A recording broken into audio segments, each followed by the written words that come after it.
अधिवेङ्कटशैलमुदारमते जनताभिमताधिकदानरतात् परदेवतया गदितान्निगमै कमलादयितान्न परं कलये।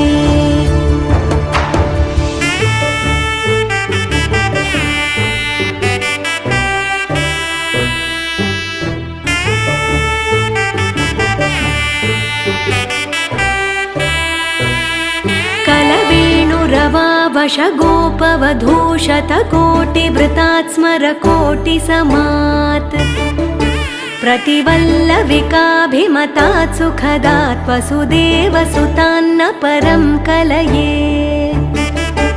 अभिरामगुणाकरदाशरथे जगदेकधनुर्धर धीरमते रघुनायक राम रमेश